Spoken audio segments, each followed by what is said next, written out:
12 ವರ್ಷಗಳಿಗೊಮ್ಮೆ ನಡೆಯುವಂತಹ ವೇಣೂರಿನ ಬಾಹುಬಲಿಯ ಮಹಾಮಜ್ಜನಕ್ಕೆ ವೇಣೂರು ಸಿದ್ಧವಾಗಿರುವಂತದ್ದು.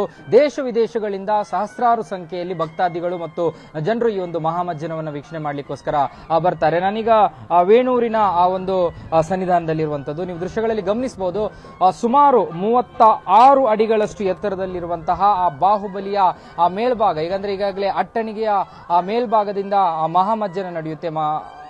ಬಾಹುಬಲಿಗೆ ಆ ಒಂದು ಮೇಲ್ಭಾಗ, ಅಟ್ಟಳಿಗೆಯ ಮೇಲ್ಭಾಗದಿಂದ ನೋಡುವಂತ ದೃಶ್ಯಗಳನ್ನ ನೀವು ಗಮನಿಸಬಹುದು. ಕೆಳಭಾಗದಲ್ಲಿ ಏನು ಮಹಾಮಜ್ಜನ ಮಹಾಮಸ್ತಕಾಭಿಷೇಕ ನಡೆಯುತ್ತೆ. ಆ ಸಂದರ್ಭದಲ್ಲಿ ಯಾವ ರೀತಿಯ ವ್ಯವಸ್ಥೆಗಳನ್ನು ಇಲ್ಲಿ ಮಾಡಿರುವಂತದ್ದು, ಆ ಪಾದದ ಮುಂಭಾಗದ ದೃಶ್ಯಗಳು ಮತ್ತು ಅದರ ಎದುರು ಭಾಗದಲ್ಲಿ ಅಂದ್ರೆ ಸಾರ್ವಜನಿಕರು ಮತ್ತು ಭಕ್ತಾದಿಗಳೇನು ಬರ್ತಾರೆ ಅವರಿಗೆ ಇರುವಂತಹ ಕುತ್ಕೊಳ್ಳಿಕ್ಕೆ ಇರುವಂತಹ ಅವಕಾಶಗಳು ಮತ್ತು ಯಾವ ರೀತಿಯಾದ ವ್ಯವಸ್ಥೆಗಳನ್ನು ಇಲ್ಲಿ ಮಾಡಿದ್ದಾರೆ ಅನ್ನುವಂಥದ್ದನ್ನು ನೋಡಬಹುದು. ಇನ್ನು ಅಟ್ಟಳಿಗೆಯನ್ನ ಕಳೆದ ಸಾಕಷ್ಟು ಸಮಯಗಳಿಂದ ಈ ಒಂದು ಅಟ್ಟಳಿಗೆಯನ್ನ ಇಲ್ಲಿ ತಯಾರು ಮಾಡಲಾಗಿದೆ. ಮತ್ತು ಇಲ್ಲಿ ನೀವು ನೋಡ್ತಾ ಹೋದ್ರೆ ಅಂದ್ರೆ ಏನು ಮಹಾಮಜ್ಜನ ಆರಂಭವಾದ ಬಳಿಕ ಇಲ್ಲಿಂದ ಇದಕ್ಕೆ ಬೇಕಾದಂತ ದ್ರವ್ಯಗಳನ್ನ ಮತ್ತು ಬೇರೆ ಬೇರೆ ರೀತಿಯಾದಂತಹ ಮಜ್ಜನಕ್ಕೆ ಬೇಕಾದಂತಹ ಬೇರೆ ಬೇರೆ ರೀತಿಯಾದಂತಹ ದ್ರವ್ಯಗಳನ್ನ ಇಲ್ಲಿ ಲಿಫ್ಟಿನ ಮೂಲಕ ಈ ಒಂದು ಅಟ್ಟಳಿಗೆಯ ಮೇಲ್ಭಾಗಕ್ಕೆ ತರುವಂತಹ ವ್ಯವಸ್ಥೆಯನ್ನು ಕೂಡ ಮಾಡಲಾಗಿದೆ. ಸುಮಾರು 35 ಅಡಿ ಎತ್ತರಕ್ಕಿರುವಂತಹ ಈ ಒಂದು ವಿಗ್ರಹಕ್ಕೆ ಸುಮಾರು 9 ದ್ರವ್ಯಗಳ ಮೂಲಕ ಮಹಾಮಜ್ಜನ ನಡೆಯುತ್ತೆ. ನಿರಂತರವಾಗಿ 9 ದಿನಗಳ ಕಾಲ ಈ ಒಂದು ಮಹಾಮಜ್ಜನ ನಡೀಲಿಕ್ಕಿರುವಂತದ್ದು. ಪ್ರಥಮ 4 ದಿನ 108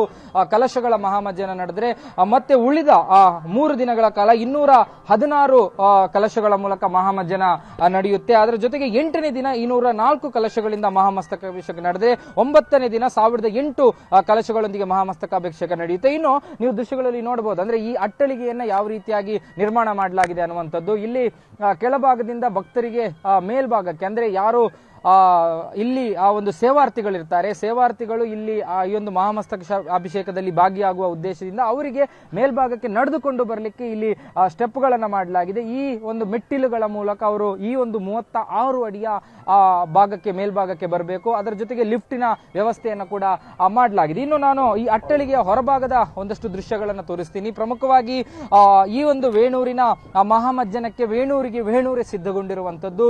ಸುಮಾರು ಸಂಜೆಯ ಹೊತ್ತಿಗೆ ಈ ಭಾಗಕ್ಕೆ ಹೆಚ್ಚಿನ ಸಂಖ್ಯೆಯಲ್ಲಿ ಭಕ್ತರು ಹರಿದು ಬರ್ತಾರೆ. ಮುಂದಿನ 9 ದಿನಗಳ ಕಾಲ ಕೂಡ ಇಲ್ಲಿ ಈ ಒಂದು ವೇಣೂರಿನ ಈ ಒಂದು ಬಾಹುಬಲಿಯ ಪ್ರತಿಮೆ ಏನಿದೆ ಆ ಮೂರ್ತಿಯ ಹೊರಭಾಗದಲ್ಲಿ ನಡೆಯುವಂತಹ ಅಷ್ಟು ಏನು ಮಹಾಮಜ್ಜನದ ಪ್ರಕ್ರಿಯೆಗಳೇನಿದೆ ಅದನ್ನ ಕಣ್ತುಂಬಿಸಲಿಕ್ಕೋಸ್ಕರನೇ ಭಕ್ತರಿಗೆ ವ್ಯವಸ್ಥೆಗಳನ್ನ ಮಾಡಲಾಗಿದೆ.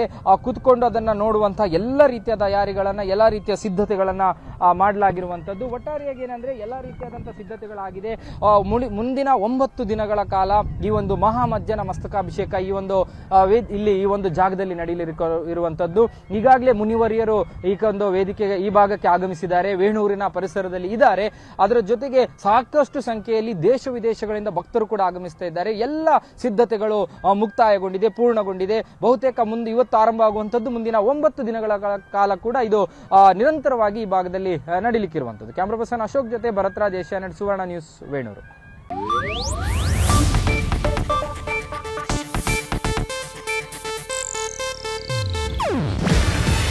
ಇದು ಏಷ್ಯಾನೆಟ್ ನ್ಯೂಸ್ ನೆಟ್ವರ್ಕ್ ಪ್ರಸ್ತುತಿ. ನೀವು ನೋಡ್ತಿದ್ದೀರಾ ಏಷ್ಯಾನೆಟ್ ಸುವರ್ಣ ನ್ಯೂಸ್.